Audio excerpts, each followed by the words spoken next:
Despertar de las cajas selladas. Bodega militar. Querétaro. Era una mañana templada de octubre. La humedad se sentía atrapada en los muros gruesos de aquella vieja bodega militar, ubicada en las afueras del destacamento en Querétaro. La auditoría de inventario llevaba ya 3 días sin incidentes, documentos firmados, cajas abiertas, números anotados.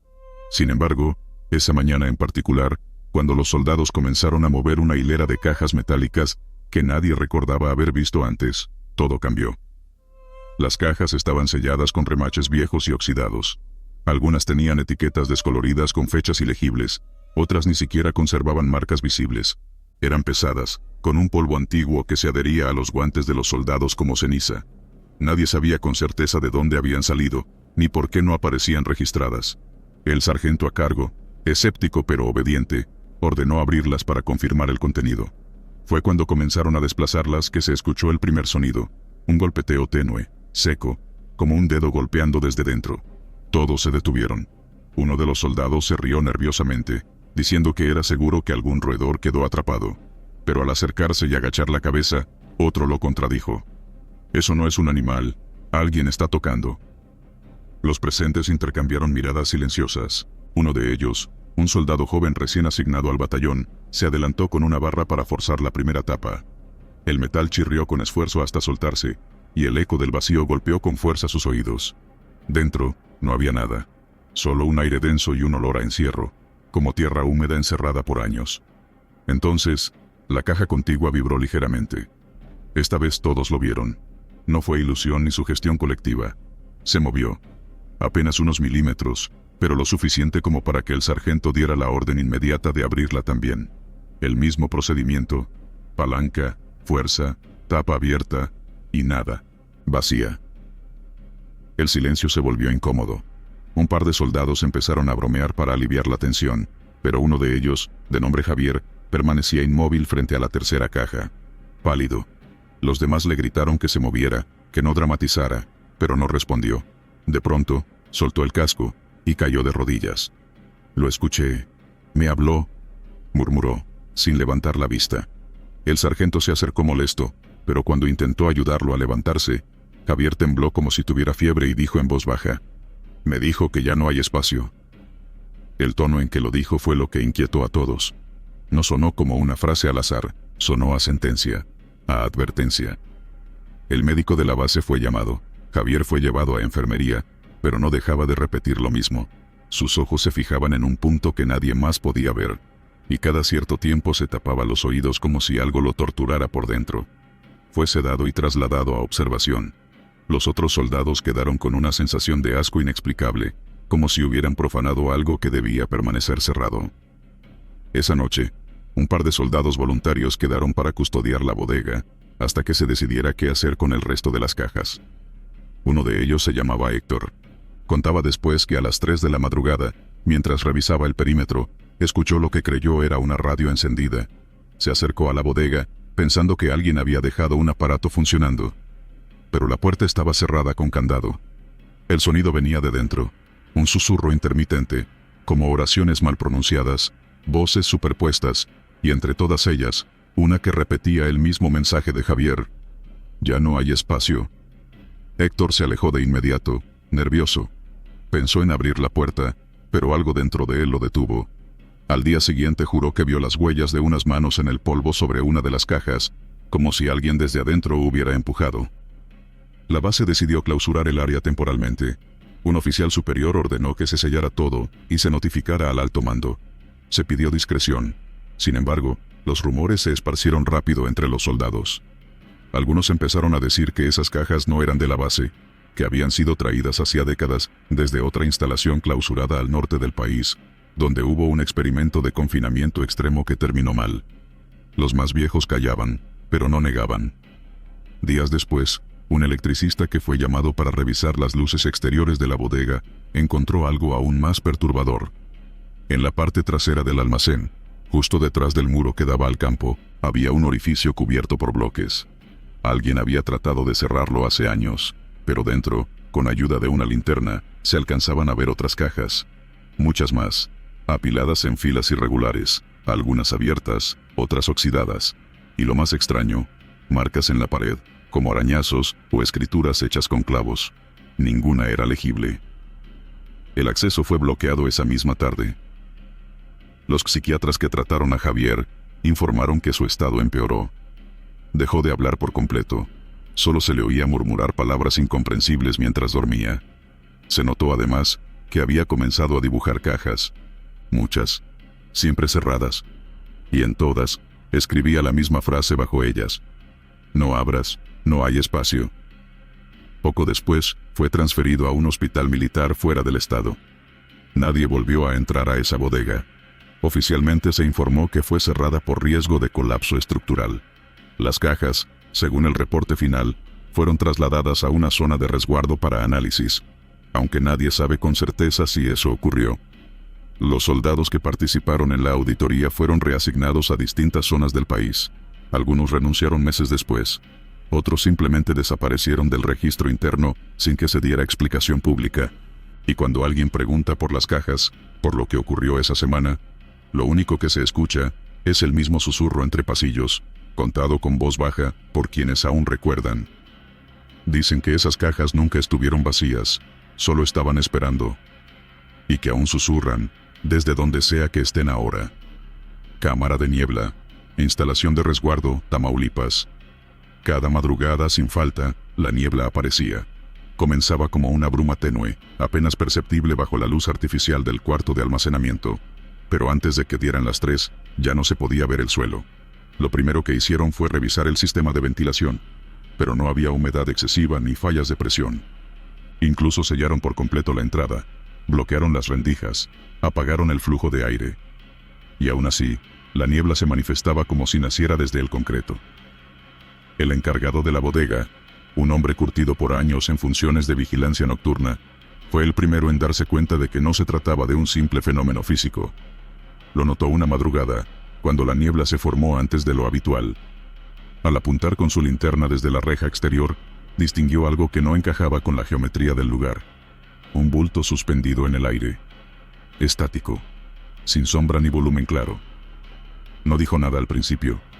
Solo lo anotó en el informe. Distorsión visual producto de condensación. No quería parecer sugestionado. Pero la siguiente noche, el bulto volvió a aparecer. Y esta vez, no estaba solo. Fue entonces cuando decidieron entrar. Era un grupo de 3 guardias. 2 se quedaron fuera, mientras el más joven, Rodríguez, cruzó la puerta con una linterna de mano y una cámara corporal. Había nervios, pero también una especie de atracción morbosa por descubrir qué era esa presencia. A los pocos segundos de adentrarse en la niebla, la cámara dejó de transmitir. No se cortó, solo dejó de mostrar algo comprensible. Lo que antes era un almacén con cajas numeradas, ahora parecía un espacio infinito sin paredes.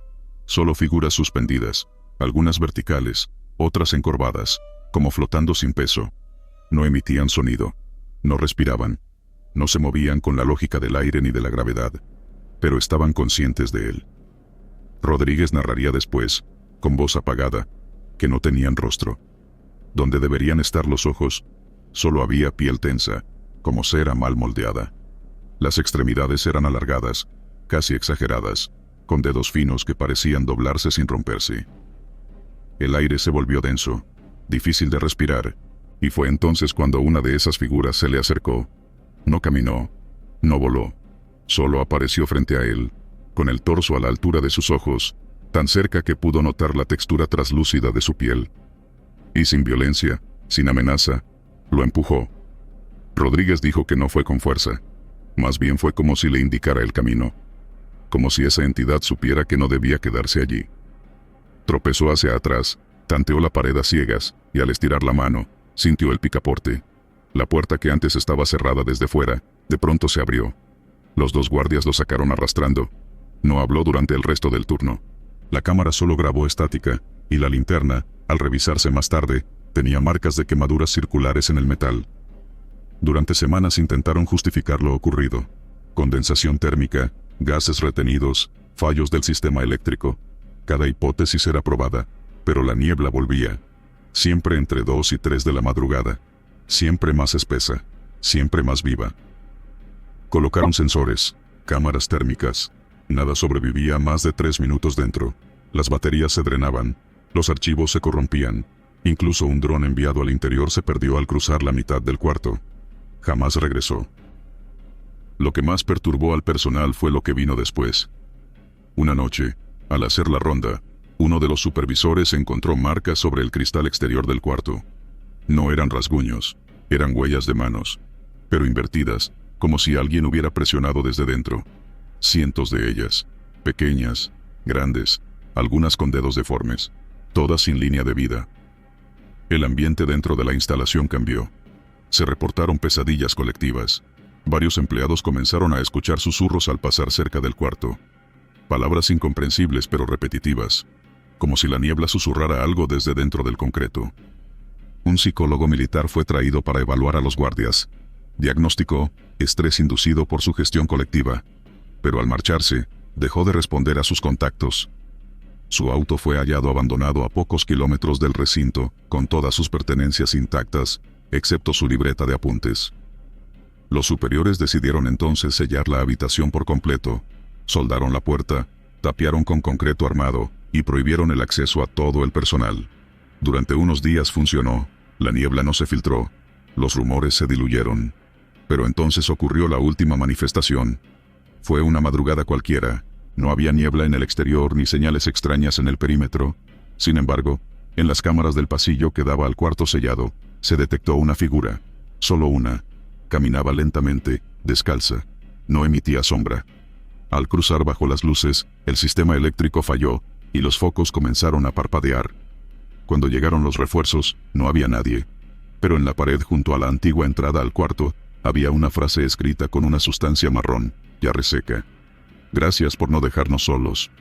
La removieron con químicos industriales, pero las letras siempre regresaban al día siguiente, como si la pared las recordara. A partir de entonces, el ala completa fue desactivada. Los informes oficiales hablan de un almacén descompresionado por reacción ambiental. Pero entre los que trabajaron allí, el nombre persiste: Cámara de Niebla. Y los pocos que cruzaron su umbral aseguran que no fue la niebla lo que los marcó, sino el hecho de que aquello que estaba dentro no quería lastimarlos. Solo los observaba. Los reconocía, como si esperara a que uno de ellos decidiera quedarse. Y un día, según los rumores más recientes, alguien lo hizo. Desde entonces, la niebla dejó de aparecer.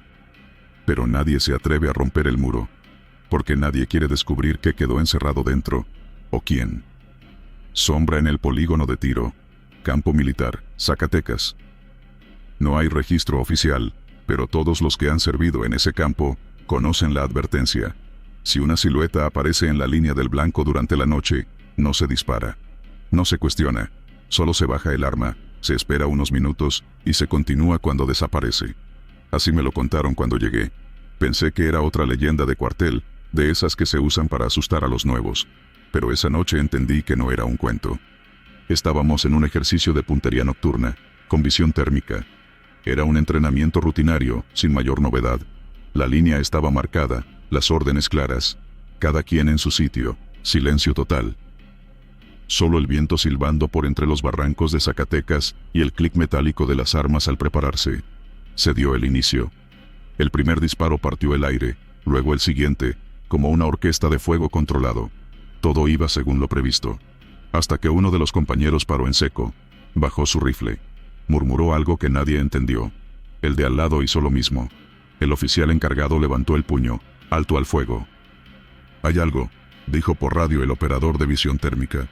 Al fondo, al centro del blanco móvil, hay una figura humana.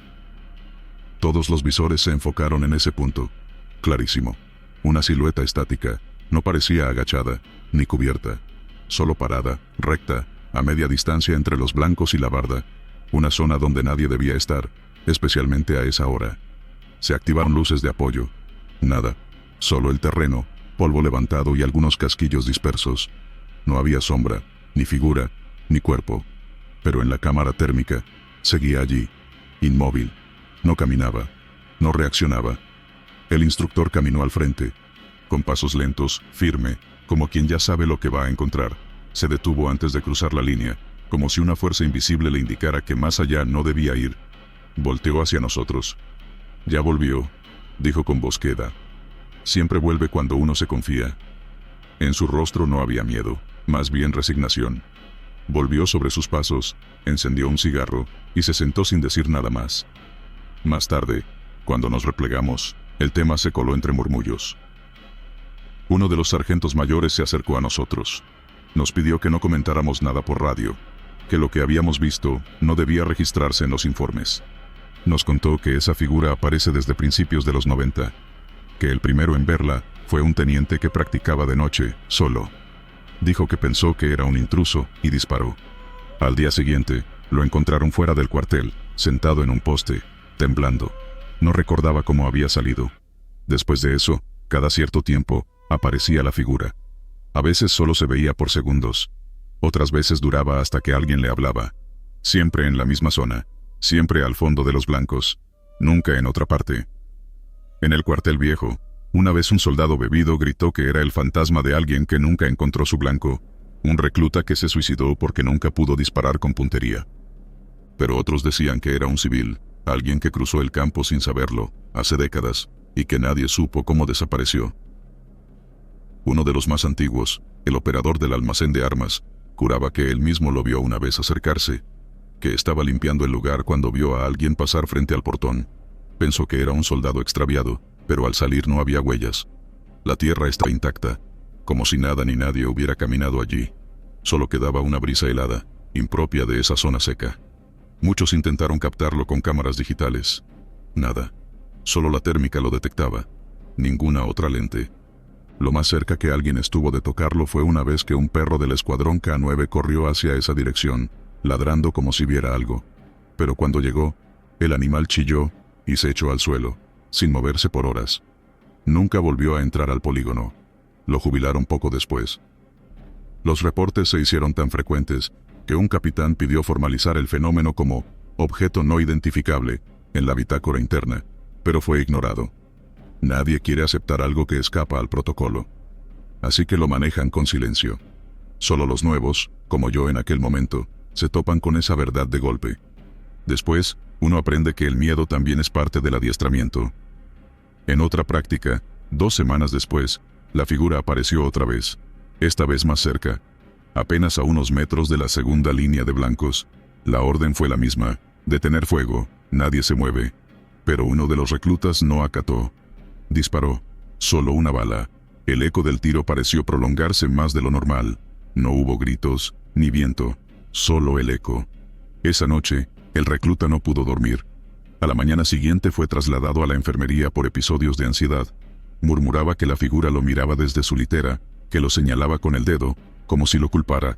Le dieron de baja semanas después. Lo último que escuché antes de ser asignado a otro destacamento fue que la silueta había sido vista a plena luz del día, a través de una neblina breve que nadie supo de dónde salió. No hablaba, no se movía, pero su presencia se sentía como una piedra en el estómago. La orden de alto al fuego ya se había vuelto casi un acto reflejo. El respeto por ese punto ciego del campo era total. Cada quien tenía su teoría. Algunos decían que era un trauma colectivo. Otros, una manifestación residual de alguna muerte olvidada en tiempos de guerra sucia. Pero nadie podía negar su presencia, ni siquiera los que no creían. Yo me fui del cuartel meses después, pero a veces, cuando cierro los ojos, vuelvo a esa silueta, tan quieta, tan fuera de todo tiempo, como si esperara algo, o a alguien, una figura que se niega a ser olvidada, un testigo eterno de un secreto que jamás se dirá en voz alta. Y en el campo de tiro de Zacatecas, todavía se entrena, todavía se dispara, pero nunca se apunta hacia el fondo, si la sombra aparece. Porque todos saben, aunque no lo digan, que hay cosas que ni el mejor tirador puede enfrentar, cosas que simplemente están. Diario del capitán perdido. Cuartel, San Luis Potosí. Durante una revisión rutinaria de archivos viejos en el cuartel militar de San Luis Potosí, un soldado encargado del área documental reportó haber encontrado un cuaderno de cuero, con el nombre de un capitán desaparecido desde los años 70. El hallazgo generó sorpresa por su estado impecable, sin rastros de polvo, sin manchas de humedad, y con las letras escritas como si hubieran sido trazadas ese mismo día. Aquel capitán había sido dado por muerto durante una operación de rastreo en una zona boscosa del norte del estado. Nunca se encontraron sus restos, solo parte de su equipo destrozado. El diario fue entregado al comandante de turno, quien autorizó su lectura. Las primeras páginas describían las labores normales de un oficial en campaña: registro de patrullajes, coordenadas, cambios de clima, quejas sobre raciones. Luego, el tono del texto comenzaba a cambiar. Una de las primeras señales de alarma estaba fechada un día antes de su desaparición. Anoche oí pasos alrededor de la tienda. Nadie contestó al llamado de contraseña, solo silencio. A la mañana siguiente encontré huellas pequeñas, como si un niño hubiese caminado descalzo en círculos. El capitán, hombre metódico, dibujó con tinta las pisadas.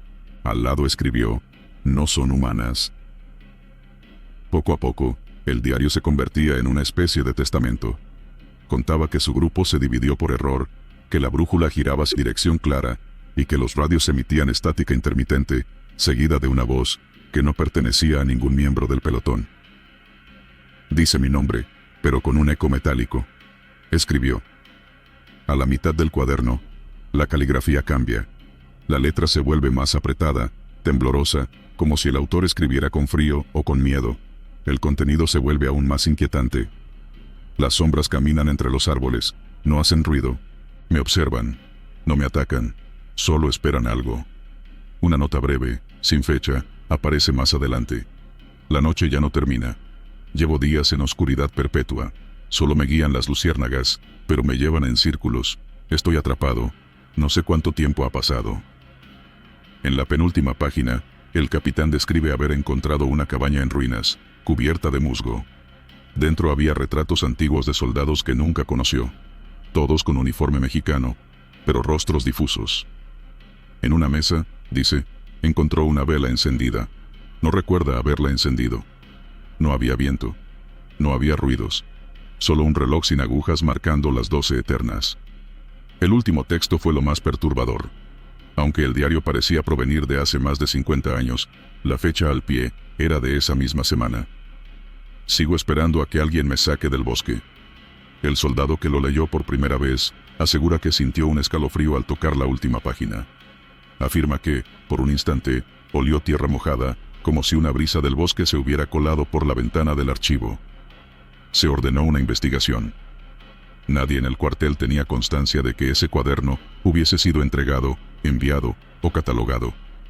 Las cámaras del archivo no mostraron ningún movimiento inusual. Ningún soldado lo llevó. Simplemente apareció, dentro de una caja rotulada como material clasificado década del 2000. La oficial de intendencia confirmó que esa caja nunca existió en los registros de almacenamiento. Durante 3 noches consecutivas, soldados encargados del archivo reportaron oír pasos entre los estantes y hojas moviéndose solas. Uno de ellos renunció sin explicaciones, visiblemente alterado. Se determinó cerrar el archivo por una semana. Antes de clausurarlo, otro oficial revisó el diario. Decidió fotografiar las páginas para tener evidencia digital. Al revisar las imágenes, notó que en una de ellas, sobre la esquina inferior del papel, aparecía una silueta reflejada.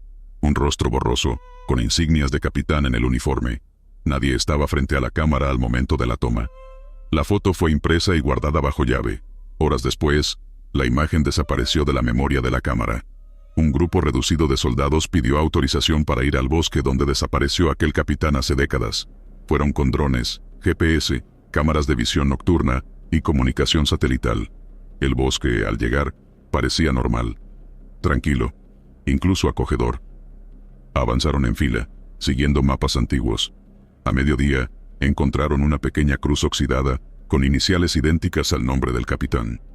Era imposible. Nunca se le había hecho homenaje, ni se había autorizado poner alguna señal en ese terreno. Alrededor de la cruz, la vegetación estaba más verde. El aire era distinto. Los sonidos habituales del monte, pájaros, insectos desaparecieron. Uno de los drones dejó de funcionar al pasar sobre ese punto. Otro comenzó a transmitir imágenes con ruido, hasta que mostró brevemente lo que parecía una tienda militar vieja, con un par de botas afuera. Después, todo se volvió negro. El equipo se replegó. Esa noche, uno de los soldados que participó en la búsqueda, escribió en su cuaderno personal, algo sin recordar haberlo hecho. En la última hoja, con su propia letra, decía: "Sigo esperando a que alguien me saque del bosque". Lo más inquietante, ese cuaderno había sido comprado apenas una semana antes, completamente nuevo. Desde entonces, nadie quiere volver al bosque. El diario del capitán fue encerrado en una caja fuerte del cuartel, pero se asegura que a veces aparece fuera, en otras salas, con nuevas líneas escritas. No siempre están en la misma letra. Algunos dicen que el capitán jamás murió.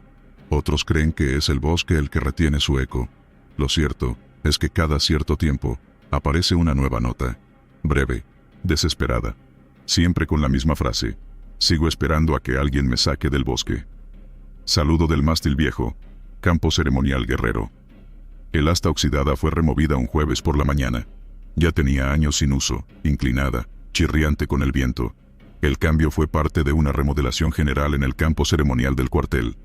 No hubo ceremonia de despedida ni palabras para la estructura, solo una grúa, 2 soldados con casco, y el sonido seco del metal al tocar tierra. Algunos veteranos comentaron en voz baja que aquel mástil nunca debió quitarse, que estaba ahí desde tiempos de guerra, desde que el primer batallón levantó el lugar con machete en mano. La primera noche tras la retirada, el soldado de guardia, recién egresado, no dijo nada. Pero al entregar turno mencionó que durante el amanecer le pareció ver a alguien parado donde antes estaba el mástil. No se movía, no hablaba, solo levantaba la mano a la frente. Pensó que era una alucinación por el frío o el cansancio, así que lo dejó pasar. La segunda noche, otro elemento, ya con varios años en la base, confirmó algo similar. Desde la garita más próxima al campo ceremonial, observó una figura inmóvil, de pie, firme, mirando al horizonte. Cuando le apuntó con la linterna, no vio nada, pero al bajarla, la figura volvió. Trató de grabarla con su celular. La pantalla solo mostraba el campo vacío, envuelto en neblina. Esa madrugada no volvió a cerrar los ojos. Las cámaras del circuito cerrado nunca mostraron ninguna anomalía. Las imágenes parecían normales. Los vigilantes, sin embargo, coincidían en lo mismo. Entre las 5 y 6 de la mañana, justo antes del primer rayo del sol, una silueta masculina permanecía junto a la base del mástil retirado, haciendo el saludo militar completo. Su porte no era el de un civil. Su uniforme, aunque difuso, tenía una silueta recta, antigua. Uno de los guardias juró que hasta distinguía botas negras lustradas, de las que ya no se usan. Una semana después, el soldado asignado a esa vigilancia pidió su baja voluntaria. No quiso hablar, solo entregó su armamento, firmó papeles con manos temblorosas y se fue en un taxi. Otro elemento, más joven, lo reemplazó esa misma noche. Nadie le dijo nada. En teoría, era una simple ronda cerca del asta retirada, ahora reemplazada por un asta nueva de acero brillante. La madrugada siguiente, el nuevo vigilante fue hallado en estado de shock. Lo encontraron encogido entre las jardineras, con el rostro cubierto de tierra. Murmuraba algo incomprensible, y señalaba el sitio donde estaba el mástil viejo. Lo internaron en la enfermería del batallón. No hablaba, no comía. En su reporte médico, se anotó que presenta estrés severo por situación no especificada. No volvió a patrullar. El rumor creció. En los pasillos y dormitorios se decía que el mástil viejo estaba marcado, que no era solo un tubo de metal oxidado, que ahí se había izado por última vez la bandera después de una emboscada sangrienta en la sierra, cuando un grupo completo fue dado por muerto, pero su capitán regresó solo, con el estandarte lleno de sangre. Muchos pensaban que aquel oficial no murió en combate, sino al pie de esa asta, esperando que lo reconocieran. Nunca fue ascendido, nunca lo encontraron en los registros. Las figuras de madrugada se volvieron constantes, no aparecían todos los días, pero sí lo suficiente para que se asignaran rondas dobles y se prohibiera que un solo soldado cubriera el perímetro. La figura aparecía siempre igual, de pie, erguida, con la mano en la frente. Nunca se movía, nunca se acercaba, solo desaparecía cuando el sol rompía la línea del horizonte. Uno de los sargentos más antiguos del cuartel tomó una noche la vigilancia por voluntad propia. Decía que no creía en fantasmas, que esas historias eran excusas de soldados asustados. A las 6 en punto, entró al dormitorio con el rostro desencajado. No dio explicaciones, pero se encerró en su cuarto durante 3 días. Cuando salió, tenía la cabeza rapada y un escapulario al cuello. Desde entonces lleva una cruz en el pecho y no vuelve a acercarse al campo ceremonial. Un día, uno de los cabos veteranos dejó una pequeña placa donde solía estar la base del mástil viejo. No pidió permiso, solo clavó un trozo de metal con la leyenda: aquí saludó por última vez un soldado olvidado. Nadie lo quitó. Nadie lo discutió. Desde entonces, la figura sigue apareciendo, pero ya no todos los días, solo en fechas cercanas al Día de la Bandera, a ciertos aniversarios bélicos, o cuando hay movimientos inusuales de tropas. Algunos aseguran que si uno se detiene frente a esa base, entre 5 y 6 de la mañana, puede ver con el rabillo del ojo al soldado fantasmal saludando al vacío. Si uno le devuelve el saludo, dicen, se desvanece. Si uno lo ignora, la noche siguiente se siente su presencia más cerca, detrás, respirando. Los reclutas nuevos reciben ahora una instrucción informal. Si ves algo donde estaba el mástil viejo, no lo grabes, no lo señales. Solo quédate quieto y, si puedes, saluda. Porque al parecer, lo único que esa figura busca es respeto. Lo que no tuvo en vida, lo que le deben en muerte. Desde que esa figura comenzó a aparecer, nadie ha tocado la nueva asta. Algunos piensan que también terminará siendo reemplazada, pero otros aseguran que mientras el saludo siga repitiéndose cada amanecer, algo más fuerte que el acero aún vigila la bandera. Aunque ya no esté, aunque el uniforme se haya desvanecido con el tiempo. A veces, cuando sopla el viento al amanecer, el mástil nuevo emite un sonido hueco, como un metal viejo saludando en silencio. Gritos del mimetizado, selva de los Chimalapas, Oaxaca. Ocurrió durante una maniobra rutinaria en el espesor de la selva de los Chimalapas. La humedad era tal que el uniforme parecía una segunda piel. Las órdenes eran claras: practicar camuflaje dinámico con movimiento en grupos de 4, con radios apagados para evaluar la capacidad de sigilo y respuesta. Un ejercicio común, según los oficiales. Pero esa vez, algo rompió el esquema. Uno de los soldados, de quien se omite el nombre por respeto a la familia, se separó del grupo sin previo aviso. Fue visto por última vez cruzando una línea de vegetación espesa, gateando entre raíces y musgo. Iba bien camuflado, incluso demasiado. Parecía fundirse con el entorno. Cuando notaron su ausencia, creyeron que estaba tomando ventaja para sorprender por la retaguardia, como dictaba parte del simulacro. Pero entonces comenzaron los gritos. Eran desgarradores, casi inhumanos, gritos de un dolor profundo, prolongado, con un tono que vibraba en la garganta, como si alguien más intentara gritar dentro de él. Los demás se alertaron al instante. Buscaron sin romper formación, con visión térmica y linternas de baja frecuencia. Nada. Ni una figura. Ni calor corporal. Solo el eco húmedo de la selva y los gritos que no parecían tener dirección. Uno de los cabos dijo que los gritos sonaban demasiado cerca, como si el aire los soltara justo junto a su oído. Pero al girar, no había nada. Otro afirmó haber visto una silueta moverse con el follaje, como si una figura invisible desplazara las hojas. Los 10 minutos que duraron aquellos gritos se sintieron eternos. Y luego, el silencio. El capitán ordenó romper la maniobra y extender la búsqueda. Encontraron al soldado 2 horas después, tendido en un claro sin rastro de sangre o heridas externas. Estaba inconsciente, respirando con dificultad, pero lo más extraño era que su uniforme estaba completamente volteado, como si se lo hubieran quitado y vuelto a poner del revés.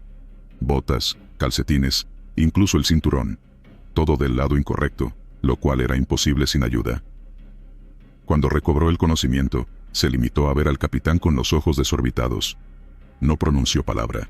Fue llevado a revisión médica, donde se descartó cualquier trauma físico. Aún así, no volvió a hablar en semanas. En los interrogatorios posteriores, solo dijo una frase: se movía como yo, pero no era yo. Desde entonces, esa sección de la selva fue marcada como zona de exclusión no oficial. El documento que narra el evento quedó archivado bajo un expediente clasificado, pero los rumores siguieron corriendo entre los nuevos reclutas. Algunos afirman que en ciertas noches, cuando el rocío es tan espeso que parece niebla, se escuchan pasos duplicados. Una caminata idéntica a la tuya, justo detrás de ti, como si algo aprendiera tus movimientos y los imitara hasta confundirse contigo. Un sargento, retirado años después, confesó en entrevista informal haber sentido algo similar en esa misma zona. Dijo que en una práctica posterior, mientras estaba agachado junto a una raíz, vio su propio rostro reflejado en un charco, pero no estaba haciendo el mismo gesto. Lo curioso fue que ese rostro desapareció antes de que él se moviera. No es la primera vez que se documentan casos de mimetización anómala en áreas selváticas con alta carga de humedad. Algunas teorías sin fundamento oficial mencionan la existencia de entidades que copian la forma humana, pero fallan al reproducir completamente la conciencia. El caso del soldado con la ropa al revés se convirtió en un ejemplo recurrente en las sesiones de psicología militar, donde se menciona como símbolo de disociación y trauma agudo. Pero quienes estuvieron ahí no lo ven como un caso clínico, sino como una advertencia. Años después, un grupo de ingenieros forestales reportó haber encontrado una trinchera improvisada y abandonada en la misma zona. Entre las hojas secas había huellas de botas, pero las pisadas eran dobles, como si dos personas hubieran caminado sincronizadas sobre el mismo trayecto, una encima de la otra. Esa imagen resuena en quienes conocen la historia: un cuerpo, una sombra, y algo más caminando exactamente igual, esperando el momento justo para separarse. El soldado que fue encontrado nunca regresó al servicio activo, fue dado de baja por inestabilidad emocional. En su declaración final, escrita por él mismo y entregada en un sobresellado, dejó solo una frase: lo que grita no siempre quiere ser encontrado, solo reemplazarte. Desde entonces, en cada práctica en esa región, se coloca una bandera amarilla antes del inicio del ejercicio.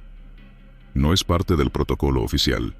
Es una señal que los veteranos decidieron dejar como advertencia silenciosa: aquí, algo nos observa, y a veces, grita como uno de nosotros. Archivo que se reescribe. Solo ubicación: Oficina Militar, Coahuila.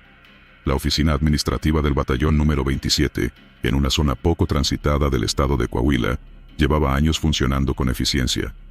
Allí se gestionaban trámites rutinarios, licencias, asignaciones, bajas médicas. Todo era meticuloso.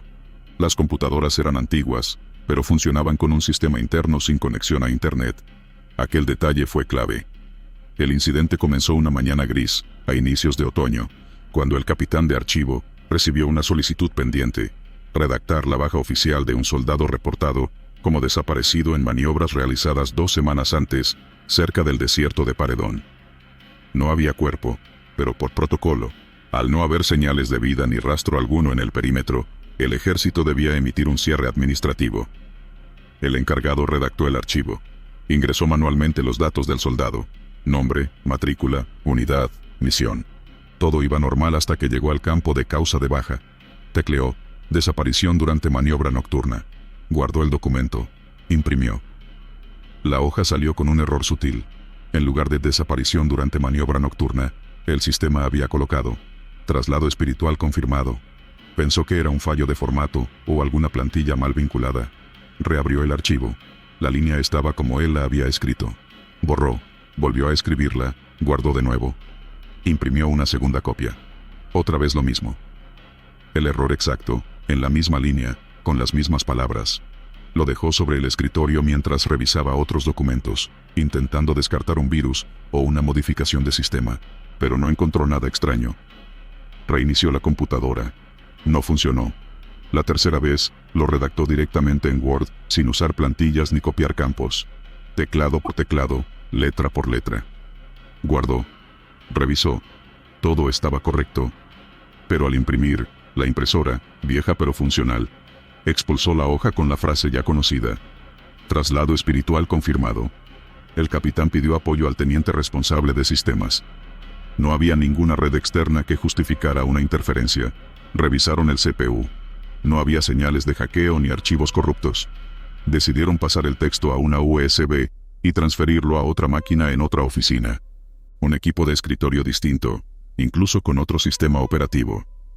La frase volvió a cambiarse, siempre en el papel impreso, jamás en pantalla.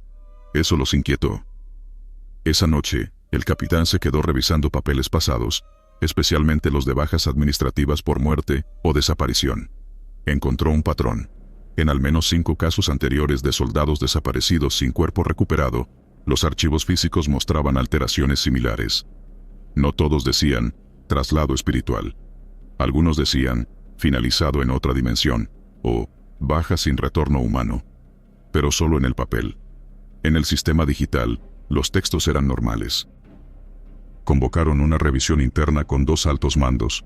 Uno sugirió que alguien estaba jugando una broma, pero al repetir el proceso frente a testigos, sin conexión externa, con hojas nuevas, usando máquinas distintas, los resultados eran siempre los mismos.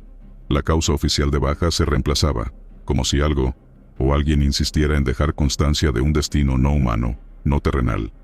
El jefe de logística se negó a firmar el documento alterado. Exigió una versión manual, escrita a mano y sellada sin usar el sistema. La aceptaron, pero la computadora seguía guardando una copia fantasma del archivo alterado en una carpeta que nadie recordaba haber creado. Finales pendientes. Cuando la abrieron, contenía archivos de texto con nombres de soldados que oficialmente no figuraban como muertos, pero tampoco vivos. En esos documentos, aparecían mensajes con frases breves, repetidas. No regresé, pero estoy. El campo nos devolvió al viento. Sigo patrullando. Uno de los tenientes encargados de revisión, un hombre frío y racional, comenzó a sufrir migrañas después de leer los textos. Dijo en voz baja que escuchaba voces mientras tecleaba en su máquina. Voces que lo corregían, que dictaban por encima de sus pensamientos. 3 días después, pidió su traslado a una base en el norte de Sonora. No dio explicaciones. Su reemplazo, más joven, se negó a utilizar las computadoras del archivo. Desde entonces, todos los documentos se hacen en máquina de escribir. El expediente del soldado desaparecido quedó archivado en una carpeta con hoja escrita a mano. El documento digital fue eliminado, pero días después apareció impreso sobre el escritorio, sin que nadie lo haya mandado imprimir. En esa versión, la hoja tenía una mancha húmeda, como si alguien hubiera dejado su huella en tinta negra, justo al pie de la firma. El jefe de oficina mandó clausurar esa impresora y almacenarla en una bodega fuera de servicio. Han pasado meses desde ese evento. No volvió a hablarse del tema, pero en ciertos turnos nocturnos, los soldados de guardia aseguran que, desde la oficina cerrada, a veces se escucha el zumbido de una impresora trabajando sola, y al amanecer, alguien encuentra una hoja nueva en la bandeja con la misma frase: firme, incorregible. Traslado espiritual confirmado. Helicóptero que voló sin piloto. Hangar militar Chiapas. Esa madrugada fue particularmente húmeda. El rocío caía constante sobre las láminas del hangar, y apenas un foco tenue iluminaba los extremos del recinto. El helicóptero UH-1H, retirado de servicio desde hacía meses por fallas hidráulicas, permanecía cubierto por una lona verde olivo. Había sido movido al fondo del hangar por protocolo, fuera de la ruta de inspección, y sin relevancia operativa. Nadie debía tocarlo.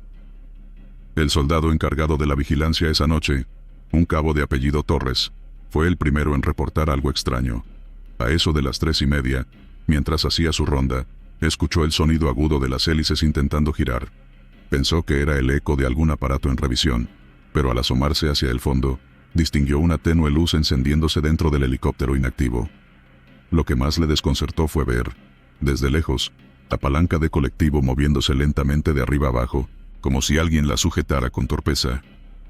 Torres avisó por radio, pero no recibió respuesta. Caminó hacia el fondo con cautela, asegurándose de que ninguna alarma estuviera activa. Cuando estuvo a menos de 20 metros, una voz rasposa y repetitiva se dejó oír desde la cabina, pero no era español. Parecía una letanía, repetida una y otra vez en una lengua antigua, gutural. Él retrocedió. Se persignó. La luz interior se apagó en seco. Al regresar con 2 compañeros del turno, el helicóptero parecía inerte. Sin embargo, al revisar las cámaras del hangar, todos presenciaron lo mismo. Durante exactamente 4 minutos, los controles del helicóptero se movieron solos. El pedal de dirección, la palanca de mando cíclico, los interruptores eléctricos, todo como si una mano invisible se aferrara a ellos con conocimiento técnico. El comandante de guardia esa noche ordenó asegurar el perímetro, sellar el hangar y posponer cualquier otra actividad de inspección. A las 6 de la mañana, al revisar el aparato con un técnico de mantenimiento, encontraron algo que nadie supo explicar. Huellas de pies descalzos sobre el piso metálico de la cabina, impregnadas en una mezcla de barro y lo que parecía ceniza húmeda. El piloto retirado, que usualmente colaboraba en simulaciones con nuevos reclutas, fue llamado para revisar el aparato. Negó que el helicóptero pudiera siquiera arrancar. Confirmó que los circuitos principales estaban desconectados, la batería removida y parte del panel de control desarmado. Técnicamente, no podía moverse, y mucho menos emitir luces o ruidos. Se consultó al personal técnico. Revisaron el sistema de cámaras por posibles fallos. Todo parecía en orden. El video mostraba con claridad cómo los controles se movían solos, con pausas precisas entre cada acción, como si una secuencia de vuelo básica se intentara replicar. Pero mal, con movimientos torpes, como de alguien que alguna vez supo pilotar, pero ya no recordaba del todo cómo hacerlo. Esa misma noche, un cabo de transmisiones, curioso por lo de la lengua que oyó Torres, trajo una grabación del sonido que había logrado captar con su radio. Era bajo, como un canto. Fue enviado de forma informal a un profesor jubilado de antropología que vivía en Tuxtla Gutiérrez. La respuesta tardó una semana, pero llegó. Las palabras estaban en una variante extinta del zoque y repetían una frase sobre almas suspendidas en el aire y vuelo sin regreso. El testimonio detonó más curiosidad. Uno de los sargentos más veteranos recordó que ese helicóptero, hace más de 20 años, había sido el último en despegar durante una operación fallida en la selva. Iba con un piloto joven y un mecánico, ambos oriundos de la región. Se estrelló cerca de Ocosingo en un barranco. El cuerpo del piloto nunca se recuperó. Con el tiempo, la historia fue olvidada. El helicóptero se reconstruyó parcialmente, pero nunca volvió a volar. Se decía que varios técnicos habían renunciado durante ese proceso, argumentando que sentían vértigo y mareos inexplicables al acercarse a la cabina, como si estuviera girando aunque permaneciera en tierra. Una noche después del suceso, el mismo Torres tuvo un nuevo turno de vigilancia. Evitó el fondo del hangar todo lo posible, pero a las 3, la radio en su cinto comenzó a chispear sola. No era estática, era la misma voz cantada, más baja, como un susurro. No quiso escuchar más. Corrió al cuarto de seguridad y pidió relevo inmediato. Desde entonces, no volvió a presentarse al servicio nocturno. El comando superior, tras revisar los informes, ordenó trasladar el helicóptero al almacén de partes inutilizadas en otra base. Pero al intentar moverlo, el motor del vehículo de arrastre se apagó 3 veces. Uno de los soldados que ayudaba a engancharlo sufrió un desmayo repentino. Cuando lo reanimaron, decía entre balbuceos que alguien desde adentro le había dicho: «Todavía no aterrizo». A la 3ª semana del incidente, la decisión fue definitiva: cerrar el hangar con llave doble, colocar advertencias y cancelar cualquier registro del helicóptero como equipo activo. El número de serie fue borrado de los listados digitales. Sin embargo, alguien lo escribió a mano en una hoja, guardada en una caja fuerte, por si algún día volvía a activarse por su cuenta. Han pasado años desde entonces. A veces, cuando las lluvias son fuertes y el viento se filtra por los techos del hangar, se dice que vuelve a escucharse el chirrido leve de las hélices. Nadie se acerca. El personal nuevo ignora la historia, pero los veteranos aún miran con desconfianza hacia el rincón sellado, temiendo que algún día el helicóptero despegue solo, esta vez sí, hacia su destino final. Ningún informe oficial habla de posesión, ni de supersticiones. Pero entre los que estuvieron esa madrugada, es claro lo que vieron, lo que escucharon, lo que quedó en las cámaras, y lo que no se atreven a explicar con palabras. Y mientras siga ahí, bajo llave, lo único que piden es que no vuelva a encenderse. Figura del campamento destruido. Sonora, campamento abandonado. El acceso fue autorizado cerca del anochecer. El convoy militar descendió por una brecha sin pavimentar, con los neumáticos de las unidades lanzando polvo seco que flotaba como ceniza. Aquel terreno, según el informe preliminar, había sido una zona de enfrentamiento directo casi una década atrás. Nadie volvió a usarlo desde entonces. El campamento estaba semienterrado entre la maleza y los restos de antiguas trincheras oxidadas, con estructuras metálicas dobladas por el fuego. El escuadrón tenía la orden de resguardar el área por 72 horas, mientras se inspeccionaban depósitos subterráneos. La noche cayó sin resistencia. No había ruidos de fauna ni insectos. Solo el viento, que agitaba los postes sin lona que una vez sostuvieron lonas camufladas. El primer suceso ocurrió a las 3 de la mañana. Un soldado que realizaba ronda por el perímetro norte se detuvo en seco cuando su linterna apuntó hacia una figura detenida entre los restos de un dormitorio derrumbado. Estaba de pie, completamente inmóvil, con una capucha que le cubría el rostro. No parecía moverse, ni respirar. El militar avanzó 2 pasos, sin emitir voz de alerta. Cuando alzó la linterna de nuevo, la figura ya no estaba. La vigilancia cambió turno, y aquel evento fue compartido como una curiosidad, sin levantar reportes formales. El segundo testimonio vino esa misma noche. Otro soldado, al salir para inspeccionar un sonido metálico cerca de los tanques viejos, aseguró haber visto a la misma figura observándolo desde el costado del contenedor semienterrado. En cuanto se giró para pedir refuerzos, la figura ya no estaba allí. Durante el desayuno, un veterano de los años más intensos del conflicto, que había solicitado sumarse al operativo por vínculos con la SONACE, mantuvo en silencio. Cuando los demás mencionaron las apariciones, él clavó la mirada en su café tibio y murmuró: «No es una figura cualquiera. Es el comandante Silva». Silencio. Algunos sabían de la leyenda. Otros solo conocían su nombre. El veterano se tomó unos segundos antes de agregar: «Él cayó aquí. Lo atraparon en su tienda cuando la línea fue rebasada. No lo encontraron, pero muchos creen que no quiso irse sin terminar la misión». Ese día, el escuadrón se mantuvo en formación más cerrada. Las inspecciones siguieron en el almacén subterráneo, sin hallazgos extraordinarios. La noche llegó más pesada, como si el mismo aire hubiera cambiado. Uno de los soldados, de los más jóvenes, fue encontrado sentado cerca del generador apagado, temblando y sin hablar. Cuando lograron que pronunciara palabra, solo dijo: «Me miraba». El testimonio fue confuso, pero constante. Una figura encapuchada, siempre erguida, siempre sin moverse, a cierta distancia, contemplando a los soldados uno por uno, sin jamás acercarse más allá de unos metros. La figura desaparecía en cuanto alguien alzaba el arma o intentaba correr hacia ella. La tercera noche trajo la peor escena. El jefe de la unidad fue despertado por gritos ahogados cerca de la zona de los vehículos. Al salir, vio a 2 soldados forcejeando con uno de sus compañeros, que se había lanzado al piso en posición fetal, con las manos cubriéndose los ojos. «Está adentro», repetía. «Ya no está afuera. Está adentro». Lo trasladaron a la unidad médica más cercana antes del amanecer. Al revisar su mochila, encontraron un papel que no había sido empacado por nadie del equipo. Una nota escrita a mano, sin fecha ni firma. Decía: «No me abandonen. Sigo cumpliendo mi deber». La vigilancia fue redoblada. No se durmió esa última noche. Algunos comenzaron a escuchar pasos secos sobre la grava sin ver a nadie.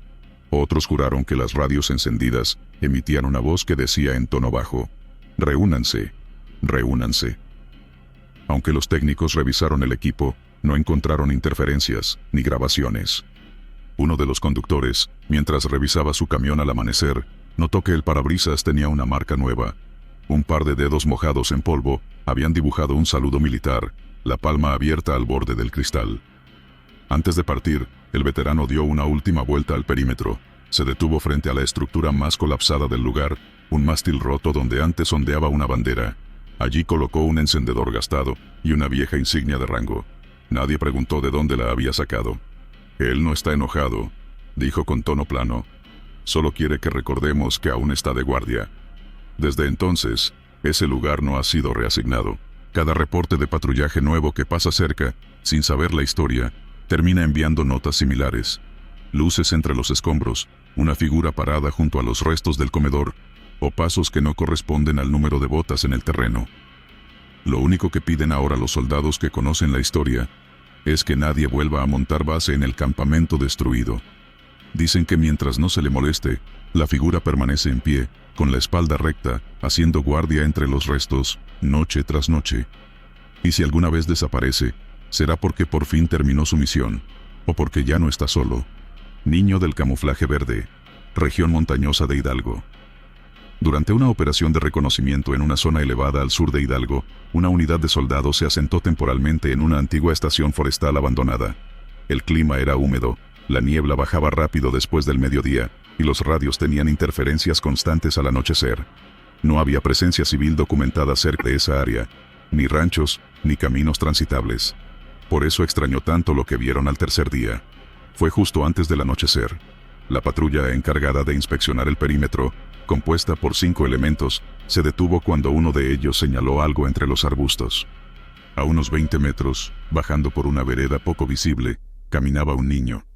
Llevaba uniforme verde, con patrón de camuflaje. No tenía mochila, ni casco, ni gorra. Solo la ropa, la sucia de lodo en las rodillas. Caminaba tranquilo, como si conociera el terreno. Al principio pensaron que era hijo de algún lugareño que se había perdido. Uno de los soldados, el más joven, bajó tras él por instinto, sin avisar por radio. En cuanto descendió la primera pendiente, el niño desapareció. No se oyó nada. No crujieron ramas, no hubo pasos de huida. Solo niebla espesa envolviendo el sendero. El soldado volvió minutos después, sin haberlo encontrado, y con una expresión rara. Decía que al doblar una curva entre árboles, vio al niño de frente, mirándolo fijo, inmóvil. Luego ya no estaba. No le dieron importancia, lo tomaron como una visión breve. Sin embargo, esa misma noche, mientras hacían guardia, 3 soldados escucharon una risa infantil entre la maleza. Era suave, pero sostenida. Provenía del mismo punto donde lo vieron por última vez. Uno intentó apuntar con la lámpara y dijo haber visto algo cruzar entre los arbustos. Un bulto bajo, con forma humana, como un niño. Nadie disparó, pero el ambiente se volvió denso. La risa dejó de oírse, como si nunca hubiera existido. La siguiente madrugada, uno de los vigías aseguró haberlo visto parado entre los árboles, a contraluz del amanecer. Dijo que el niño no se movía, pero lo observaba. Tenía la cara manchada de tierra y los brazos colgando a los costados. Llevaba el uniforme, pero sus botas eran demasiado grandes para su tamaño. Cuando el vigía parpadeó, la figura ya no estaba. No hubo huellas donde debía haber pisado. Tras varios reportes similares, el oficial a cargo dio la orden de no hablar del tema frente a nuevos reclutas. Se documentó como alucinaciones nocturnas por estrés y niebla. Pero a puerta cerrada, el sargento mayor confirmó que esa aparición no era nueva. Según una bitácora vieja que encontraron en el refugio abandonado, hacía más de 20 años un grupo de apoyo logístico pasó por esa misma zona. Se hablaba de un niño, hijo de un comandante, que se había escapado del campamento jugando a ser soldado. Nunca lo encontraron. La zona fue evacuada semanas después por un deslave, y el caso se cerró sin seguimiento. Pero lo raro es que el uniforme descrito por los testigos actuales no corresponde al modelo moderno. Se parece más al que se usaba a principios de los 90. Las botas, incluso, tienen la forma antigua, redondeada, que ya no se distribuye desde hace más de una década. Una noche antes de mover la base, dejaron una cámara activada en un poste de vigilancia, apuntando a la zona donde más veces lo habían visto. Al revisar el video, no se captó imagen clara, pero sí se grabó algo más. A las 3:17 de la madrugada, el micrófono ambiental captó una risa infantil, perfectamente nítida, repetida 3 veces. Luego, silencio. La risa no tenía eco, no parecía producida en el bosque. Era como si alguien estuviera justo frente al micrófono. 2 días después de abandonar la zona, uno de los soldados de la unidad sufrió una crisis nerviosa en el cuartel. Lloraba sin explicación, decía que lo había visto de nuevo. Al borde de su cama, parado en silencio, con el uniforme lleno de tierra y ramas en el cabello. Los médicos lo sedaron. Desde entonces, fue declarado no apto para servicio activo. No volvió a hablar del niño. El resto del escuadrón fue interrogado. Todos negaron ver algo parecido dentro del cuartel, pero coincidieron en que la experiencia los dejó marcados. Algunos aún sueñan con la risa.